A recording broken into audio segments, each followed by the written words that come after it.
היי, עוד יום אחד לאתגר.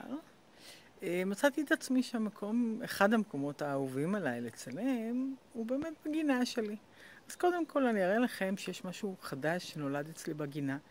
סתם בשביל הכיף, אני אלך איתכם. והנה הוא.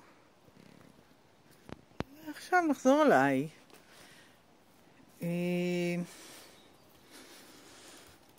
ראיתי היום בפייסבוק, כותב מישהו,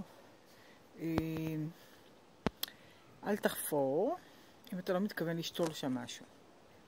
אז כן, זה נשמע נורא נחמד, מעניין, פיקנטי. אבל אולי